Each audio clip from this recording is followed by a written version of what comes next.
The following presentation of the Triple Champions Awards dinner is sponsored by Tools Hardware and Supplies, Atlantic Hardware Limited, Azan Super Center, and New Budget Hardware and Supplies.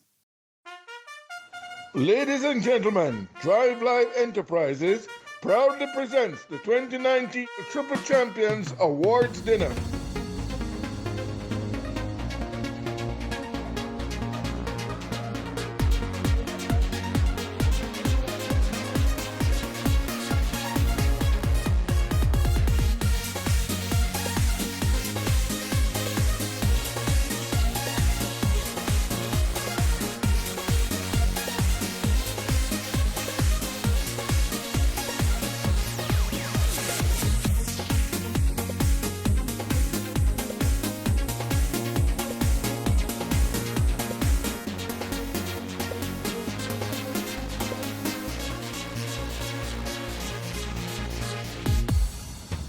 Born in the valley and raised in the trees of Western Jamaica on wobbling knees, with mama beside you to help you along. Soon you'll be growing. The Jackson Belgian Fulton begins to walk the way. He won the 95 Super Stakes, double stakes with over Mr. Sensational Class 3 Josh Wallach. Your fate is delivered, your moment's at hand. It's a chance of Stop, read the point and stare, it's all over, father shouting. I want a South performance, so here comes Topic Dancer. Nigel on the pressure from Topic Dancer looking for room. It is Nigel from Topic Dancer, and they come to the line. The brilliance of Rodriguez last song. Topic Dancer second. as you can. Your fate is The favorite and Darby leader is taken over from Lysander Devlin as he comes to the ball pole. It is Caesar Legend. Lysander Devlin is trying to fight back, but there's been no stopping Kenny Mattis from taking his fourth red stripe Super Stakes. He's a legend and Winston to it landed due to freelance clear of a gallant Lysander Devlin with Ricardo Griffith. Good evening, everyone. Welcome to the 2019 Yearling Sale Triple Champions Awards Dinner. I'm Carrie Bayliss. And I'm Lance Whitaker. And we will be your MCs for this prestigious event. And this is going to be a big night. We are honoring a lot of big names in the sport of horse racing. And the plans tonight, very, very ambitious, and well, Robert Dabdoo is involved here, so we know how ambitious it is. And there will be the main focus tonight, a tribute to three of the most outstanding jockeys that Jamaica has ever seen in George HOSANG, Winston Griffiths, and Emilio Rodriguez.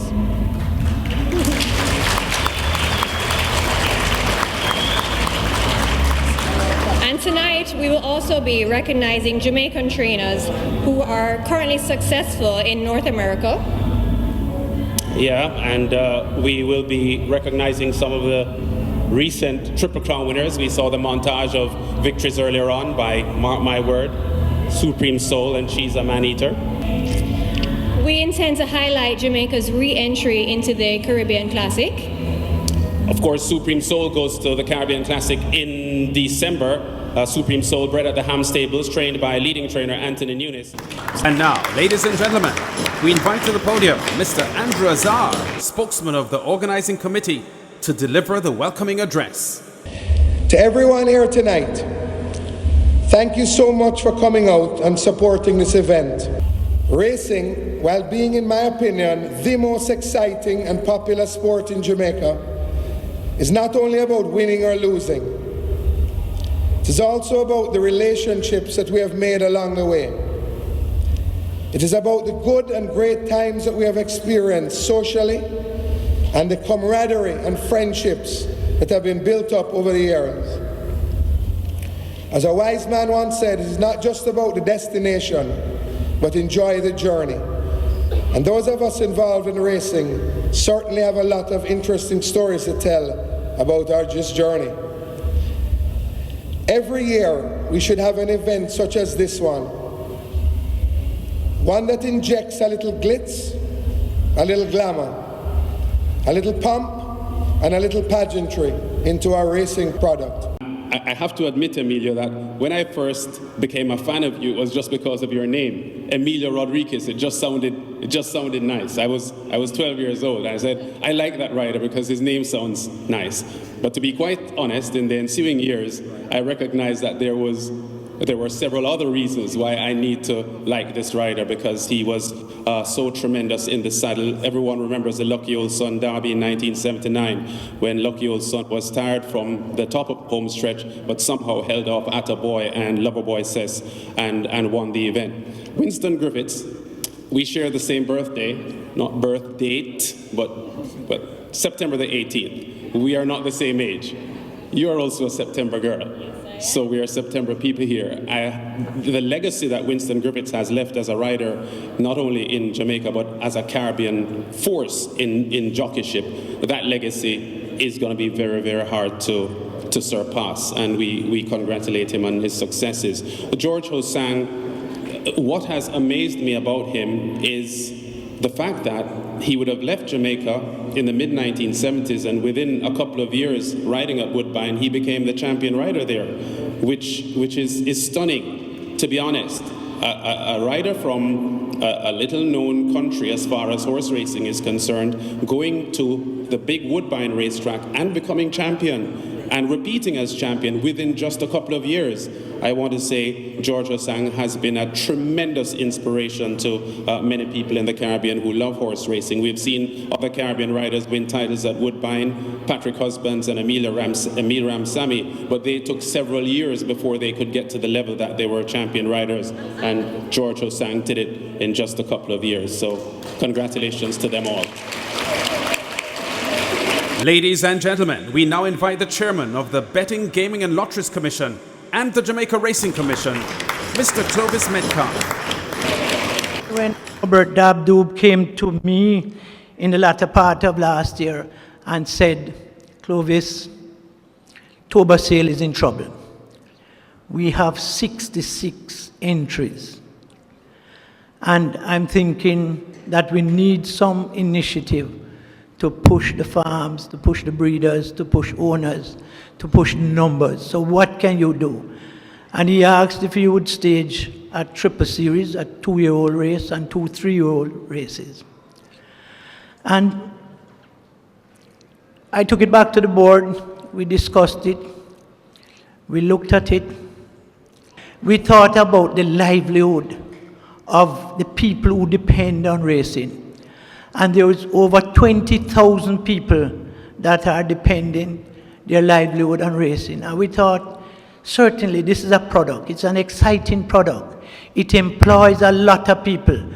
And it gives opportunities to a lot of youngsters who, not for a better word, came up into primary school and didn't get the secondary education.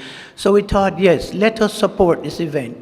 So went back to Robert and said, Robert, we will do it, and we will also give a 3 million bonus to the owner of any horse that wins all 3 races. And that's where we started. Robert asked me if we will continue, but based on what I have seen last year, as I said, somewhere around October, the entries for the Toba Sale was 66. I think it ended up at 114 entries. So it tells me that incentive, and there's some good in racing. And BGLC is committed to that series, and we will continue to promote and to support that series.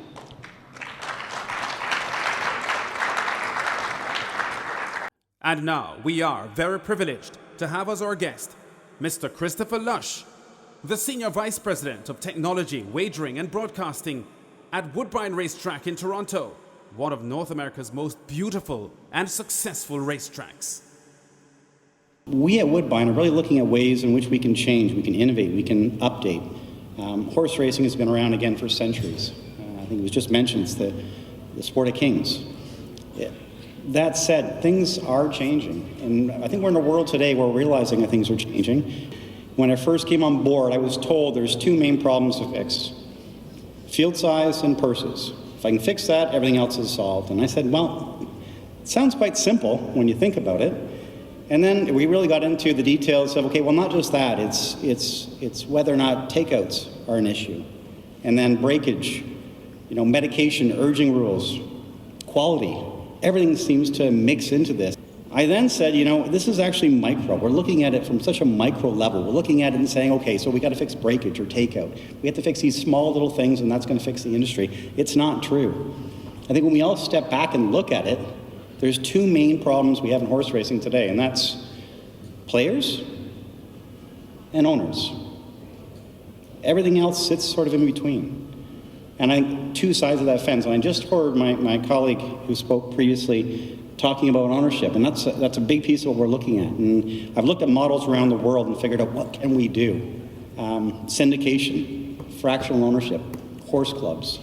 So many different ideas that are out there to figure out how we get more owners into the field. More owners equals more horses equals more field size, more competitive racing, more quality racing. So many things. We just need to find out how we can do that. Ironically, when I actually started doing research, I found out that if you look at Australia as an interesting example, they have a very big syndication piece. 1 in every 24 persons in Australia owns a piece of a racehorse. And that may be a very small 1,000. It may be a small or a larger fraction. But everyone's involved, everyone's engaged. They love going to the track, they love betting on the horses because they have a piece at stake, which changes that whole dynamic. I think it changes the engagement model. I think it's a unique way of looking at it. I obviously love the idea of trying to bring in new owners, but there's only so many owners out there that are willing to spend, and sometimes it's $50,000, $100,000 a year to race, to train a horse. And these aren't small numbers.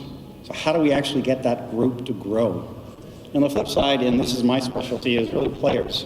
When I say players, we're talking about product. We're talking about people betting on horse racing. This is how we fund purses. This is how we fund, the industry itself. So this has to innovate. Now we talk about product. We talk about, is there a new pick 6 or a pick 9? Is there a new trifecta or daily double?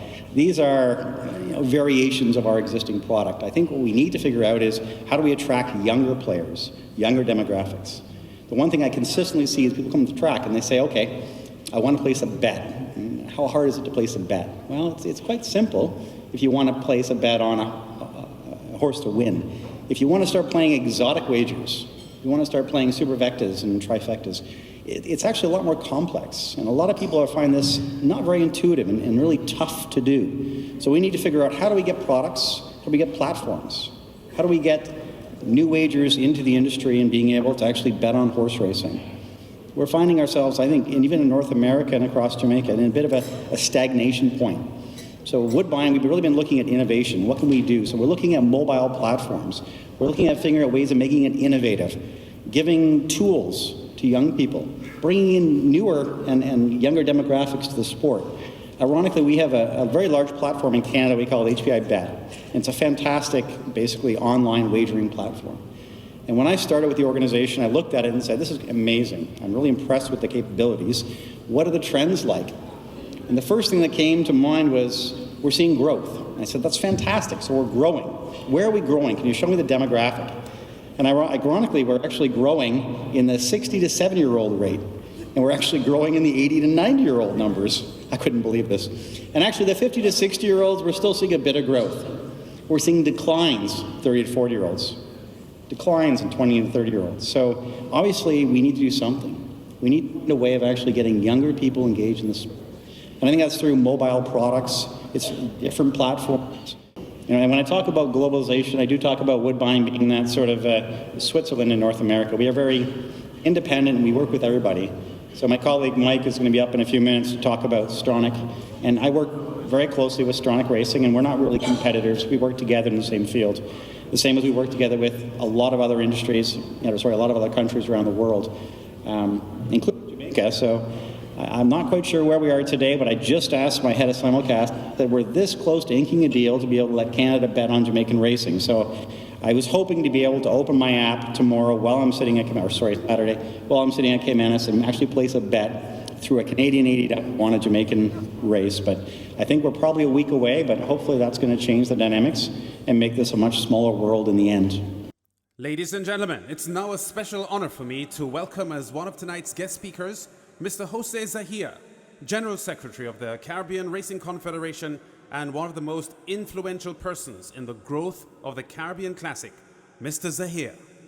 I want to thank Robert Davot for all his enthusiasm and for all his effort to get Jamaica back to the series.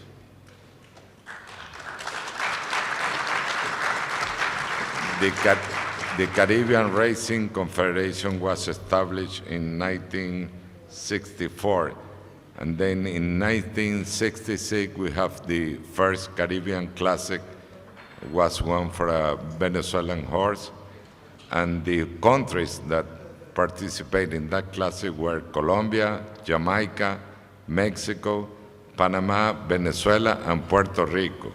The race was a great success, and since then we have had 52 editions. The last two at Gulfstream Park, and this year is going to be at Gulfstream Park again. After the Caribbean, we start with Confraternity Group Classic, and then in 2006, Miracle Man won the Classic. So let's get a boot to Miracle Man. Was a great horse and a beautiful horse. After that, we have been with 3 more classics: Damas del Caribe, Velocidad, and Invitational. Also, I want to say that in Venezuela, we have a great Jamaican guy that was Faris Siadi, who was born in Kingston, Jamaica in 1919, went to Venezuela in 1951, and won more than 3,076 races in Venezuela. Although he never learned to speak Spanish, he was a Venezuelan. He was great person. He won 10 times the leading trainer statistic, 4 times was the winner of the Simón Bolívar. At that time, the Simón Bolívar purse was greater than the Kentucky Derby purse. So you can imagine what Miller Ciades did.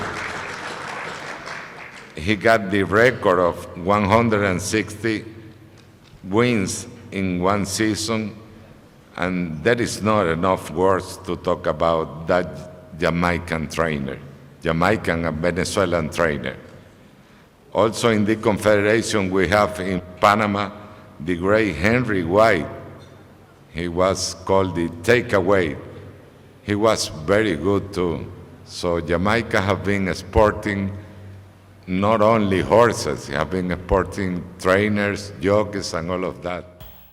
Ladies and gentlemen, we are very, very proud to introduce our keynote speaker, representing North America's leading horse racing conglomerate, Stronach Groups, of which he is president of the racing division, Mr. Mike Rogers. So thank you. That's actually a pleasure for me to be here. I'm also from Canada as well, so getting out of the snow was a pleasure. And I want to reiterate what Andrew said in his opening remarks. Saying no to Robert is extremely difficult, so that's another reason why I'm here today. But I want to try to talk about some things that we see from the Stronach Group from our lens. I'm fortunate enough to be elected to the Breeders' Cup Board of Directors. So I'm on that board, and I get to sit in those meetings and see how the Breeders' Cup grow. I'm also fortunate enough that I was a business manager for Adena Springs through its glory years when we won multiple Eclipse Awards, multiple Sovereign Awards, multiple Grade 1 wins. It was a very thrilling time for me as a young man to head that operation. And I've transitioned now more into the racetrack operations, but sitting earlier tonight with Clovis at the table, and he was showing me his mares pedigrees and his stallion pedigrees, and I was really getting a lot of enjoyment out of that work that I used to do and thinking about the matings and the matches that go into that. But there's a really key thing about the breeders that I don't think a lot of people recognize. And I've heard over the years many times people talk about having a racing commissioner, and the United States should have a racing commissioner, just like the other sports leagues. If you look at the NFL, the NHL, the NBA, or the Major League Baseball, they all have racing commissioners, and they seem to be functioning quite well. Why doesn't horse racing have a racing commissioner? Well, one of the fundamental differences between these two sports, ours and those sports, is the people that own the talent in the sports leagues are the ones making the decisions. They're the one making the rules. They're the ones negotiating the media rights contracts. But in horse racing, and I sit on both sides of this equation, it's the guys that own the stadium that are making the decision. And we own stadiums, and I know what it's like. We're making the decision. Where in the sports leagues, the guys that own the stadium are just the hosts. They just host the events. Very rarely does the sports league actually own the stadium. So the stadium, it just acts as a host, and the guys that own the talent are making the decisions, and they're working together to negotiate media rights. But in horse racing, it's not that way, with one exception, and that's the Breeders' Cup. And the Breeders' Cup is that asset is owned by the breeders. It's owned by the people that own the talent. And they're the ones that are making the decisions. They're the ones that are actually deciding on the media rights deals that they're negotiating, what rules the event's going to fall under. And us as a racetrack operator, we're delighted to be their host, and it's a great event. So I don't want that to go miss. A lot of people miss that nuance about breeders and what they bring to the table. I'll never forget that first year that we hosted the Caribbean Classic. I mean, the energy level did translate, thank God, and we had an incredible event, and we're thrilled now to host it for the third year in a row. And the fact that Jamaica's got 2 runners in the event this year just broadens that scope of the international participation. I'm thrilled that we have 2 Jamaican runners. I already know, because I was a track athlete, Jamaica can produce fast human runners, so there'd be no reason why you can't produce fast racehorses. So I'm hoping to see that. And now, ladies and gentlemen, we are pleased to begin our award ceremony. The first set of awards will be to our outstanding Jamaican trainers that are in North America. The first presentation is going to Laurie Silveira, who is not here. Dennis Sasso will take the stage and receive the award for Laurie Silveira, 5-time Jamaica champion trainer, hugely successful at Woodbine, where Chris Lush is one of the big bosses there. Laurie's success at Woodbine, legendary, over 1,000 winners, over 25 million, with his main earners being CEEN with 4 wins. Migrated to Canada in 1975 and was hugely successful, and has had more than 1,000 winners at Woodbine. Our next recipient is Charlton Baker. Mike Rogers will be presenting the award to Charlton Baker.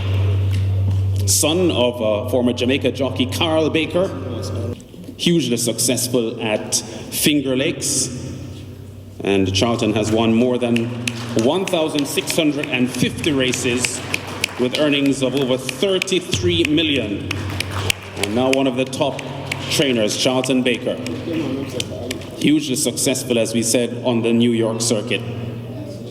Congratulations, Charlton. Our next recipient is Jose Pinchin, who is currently based in Florida. He is unfortunately unable to attend, and Mr. Eddie Shakir will receive the award on his behalf. Making the presentation is Mr. Howard Hamilton, President of TOBA. Jose Pinchin has the distinction of being the first Jamaica-born trainer to have a horse in the Breeders' Cup, when in 2016 his champion 2-year-old 3 Rules competed in the $2 million Breeders' Cup juvenile race.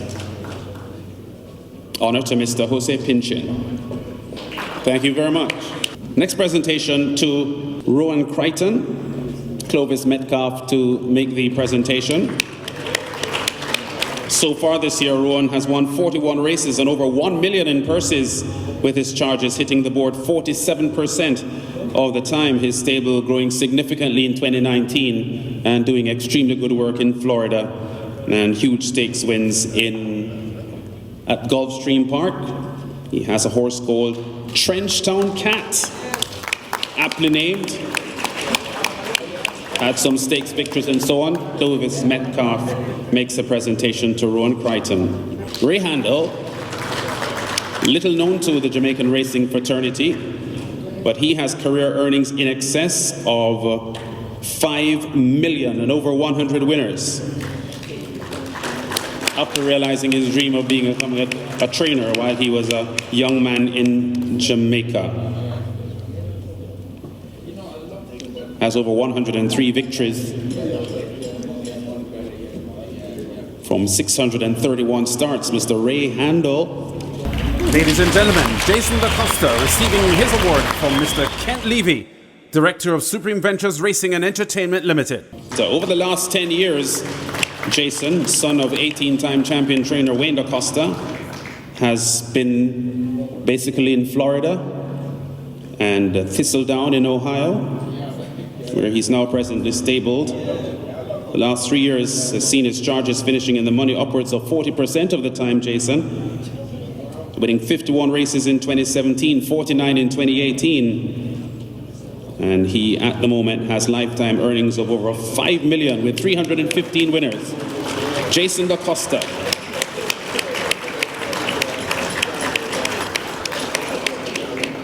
Responding on behalf of all the North American-based Jamaican trainers who received awards tonight, Charlton Baker. Starting off in Jamaica, where I got the seed of just wanting to be a racehorse trainer. That's all I wanted to do. Going to school in Excelsior. Most of my studying was about racehorses. I wanted to be a trainer. So it's just great to represent all the time my Jamaican heritage. And you know what I'm saying, Jamaica's always been a patriot of their sportsmen, whether it's track and field, racehorse training, whatever it is, Jamaica's always been patriotic to that. So being the support, getting a lot of support from Jamaicans all over wherever I've been, every track I've been. And now, ladies and gentlemen, we come to the Triple Crown Winners Awards, honoring the last 3 Triple Crown winners in Jamaica. Our first honoree tonight, mark my word. It will be the 16th in Jamaica, the 10th that came out of Spark, and mark my word, wins the Triple Crown. Ladies and gentlemen, the connections of 2010 Triple Crown winner, Mark My Word, to join us on stage to make the presentations to the connections. There he is, the man responsible for conditioning Usain Bolt to world records and being the fastest man that has ever lived. Welcome to the stage, Mr. Glenn Mills. Let's get Mr. Richard Azan here, trainer of Mark My Word, in honor of their 2010 success. Glenn Mills making the presentation.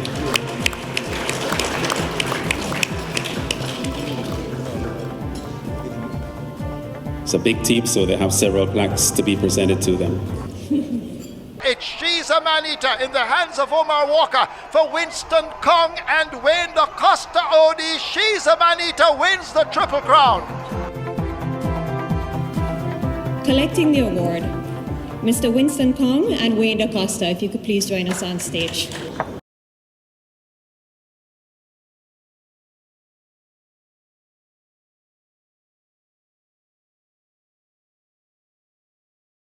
Mr. Wayne DaCosta, congratulations again as a trainer.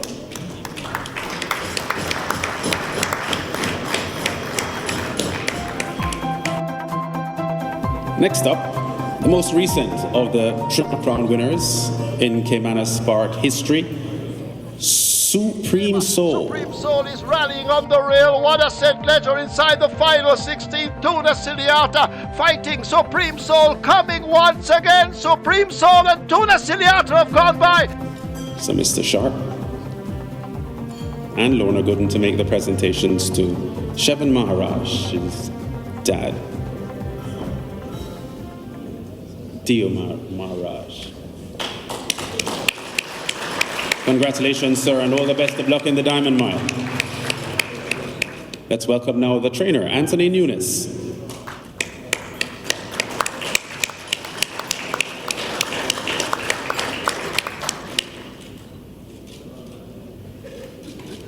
The groom, Adrian Taylor, has done a tremendous job with Supreme Soul.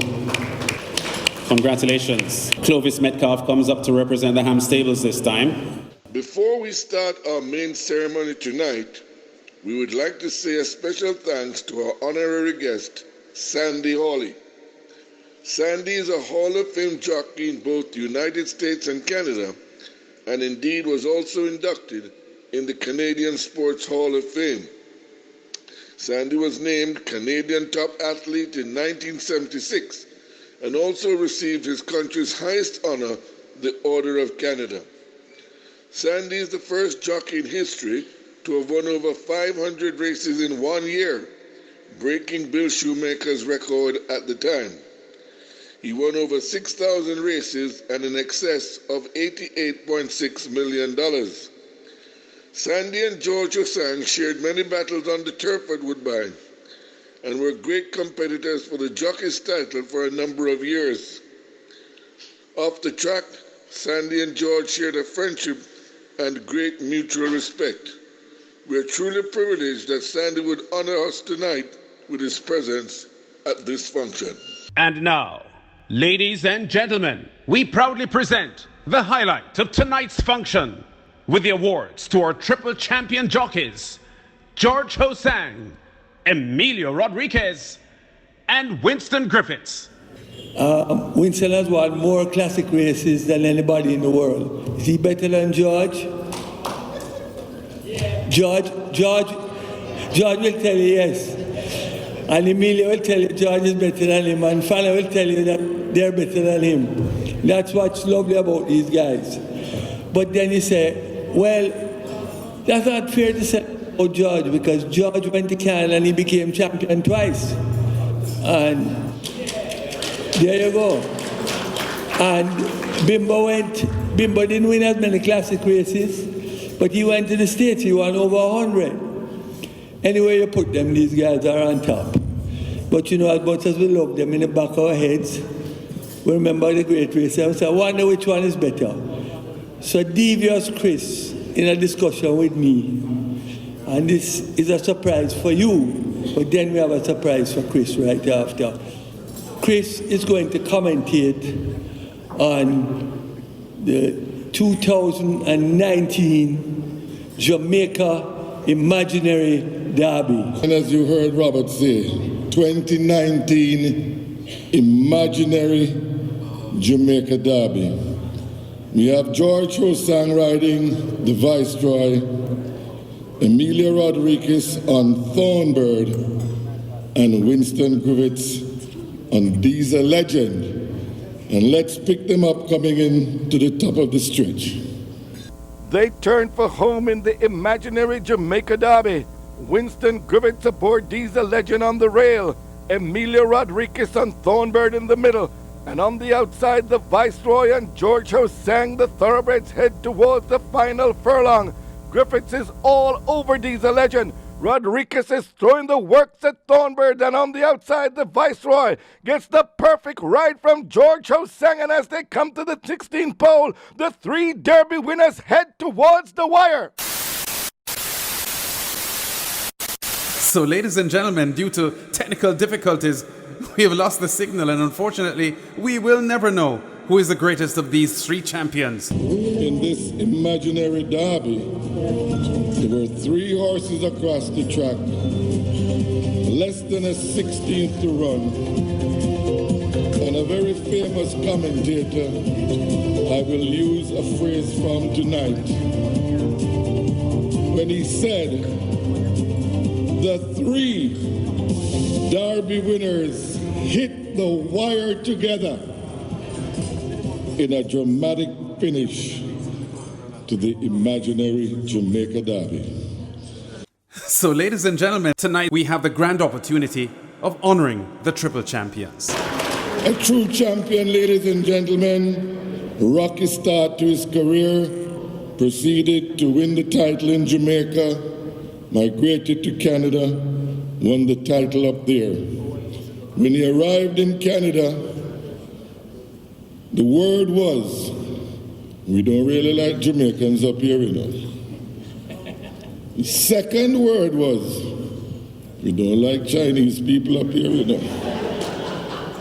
So here's what he's faced with, because he's of Chinese origin and born Jamaican. and having overcome that to win 2 riding titles, we're happy to award him with this honor tonight. George HOSANG. The presentation to Mr. George HOSANG from Hall of Fame rider Sandy Hawley, U.S. Hall of Fame rider. Outstanding career himself.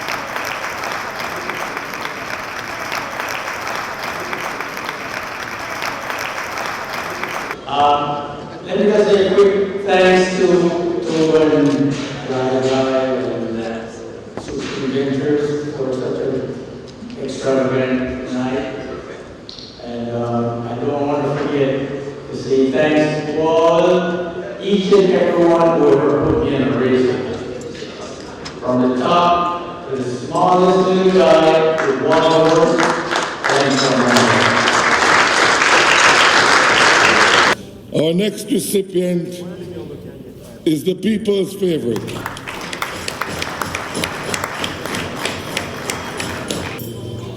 Emilio Bimbo Rodriguez.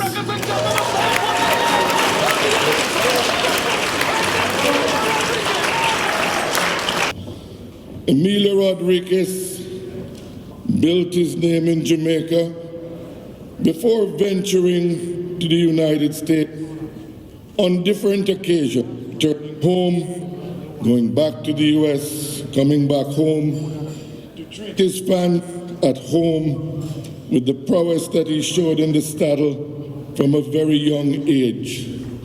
One of the greatest Derby winners, lucky old son.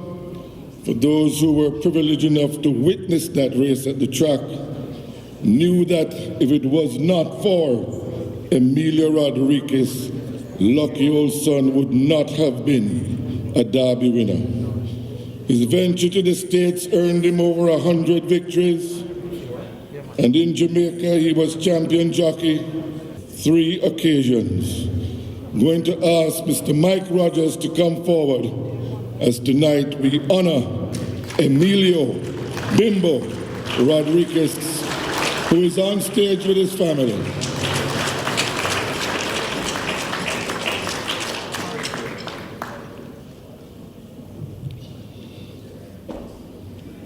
It's an honor for me to be here with these 2 fine racemen.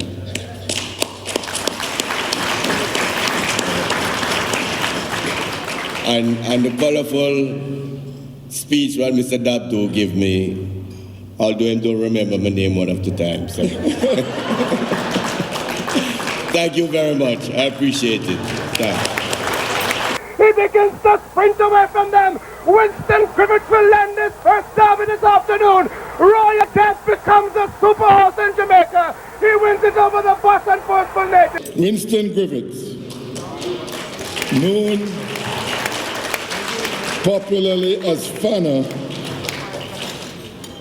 is 5-time champion jockey of Jamaica, 1, 12 Derby winners, 2, and a world record 44 classic winners. Winston Griffiths.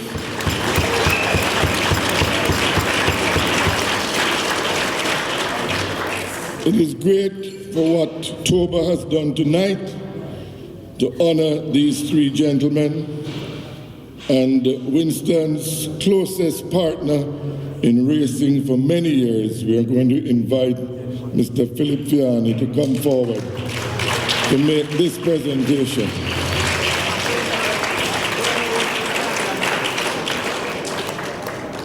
Many a time you've seen them together before a big race, giving instructions, after a big race, receiving trophies.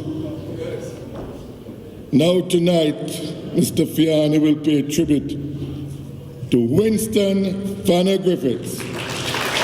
44 classics, ladies and gentlemen. 44 classic race winners, 12 derbies. Thank you, ladies and gentlemen, for a very wonderful night. I was glad to know to myself that Tobo had put on such a fantastic event, and I really appreciate a lot. And I thank Mr. Philip Fiani, who was with me over the years, who gave me most of my success. I am so gladly thankful to him. So I also want to say thanks to Mr. Armond, Mr. Dabdoob, and the whole racing industry for a wonderful evening. Thank you all.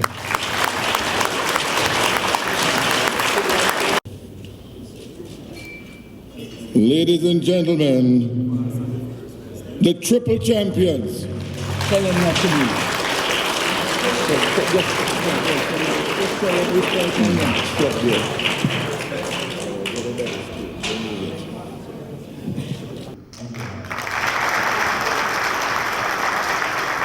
As we mentioned earlier, there are two special events tonight involving Mr. Armond.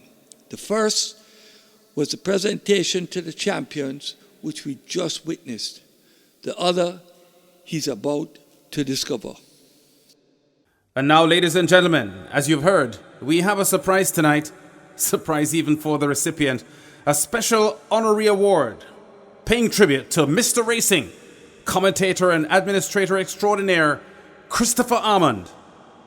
Christopher's career began in Jamaica and expanded to the USA, Trinidad and Tobago, and Barbados before he returned to his beloved Jamaica. Tonight, we are pleased to share snippets of his illustrious career as auctioneer, racing commentator par excellence, and administrator. $33,000 going twice. Can we get a bit of 34, 34, 34, 34, 34? Sold. $33,000. Jean's running the race of her life. Is there in third place as he enters the final eighth of a mile. The house begins to come down. Rodriguez and Sweet Records. Griffiths and Savage Waters. Just they wanted to see. Sweet Records and Savage Waters dancing in it. Sweet Records on top of a Savage Waters. Galapagos closing in it. Sweet Records and Emilia Rodriguez.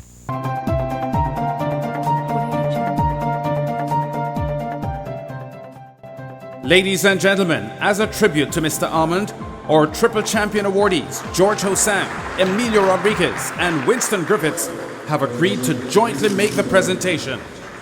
All protocols observed. I'd like to thank the Thoroughbred Owners and Breeders Association of Jamaica for this award, especially its host tonight, Mr. Robert Dabdoob. Thank the triple champions, George, Winston, and Amelia, for making this presentation to me. Thank the racing industry for their support for over 50 years, and may we all continue to enjoy a wonderful evening. Thank you all.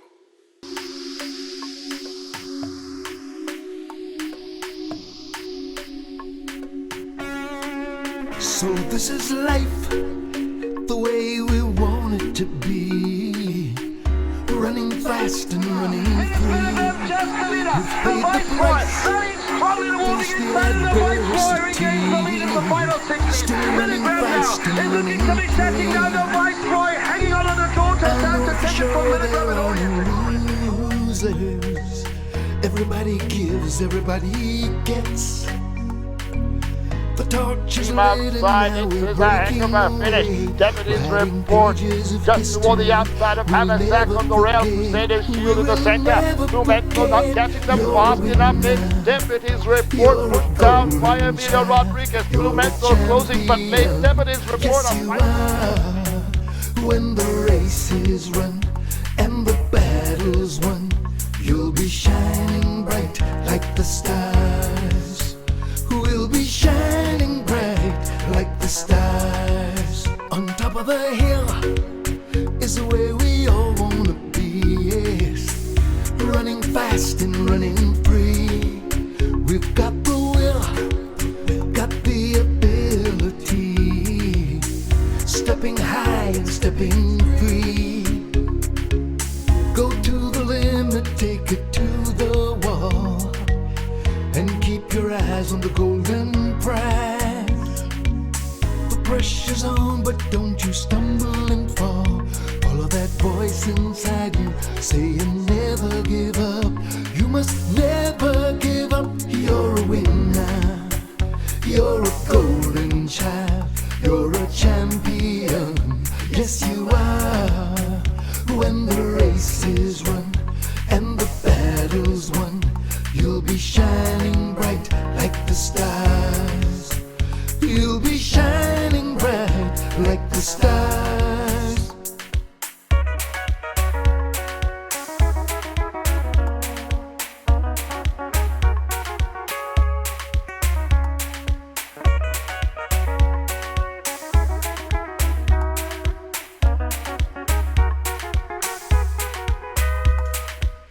Go to the limit, take it to the wall, and keep your eyes on the golden prize. The pressure's on, but don't you stumble and fall. Follow that voice inside you, say you never give up. You must never give up. You're a winner, you're a golden child, you're a champion, yes you are. When the race is run and the battle is won, you'll be shining bright like the stars.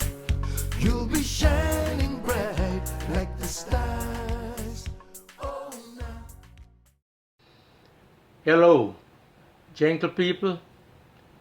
The horse race industry has lost a great icon in Chris Armond.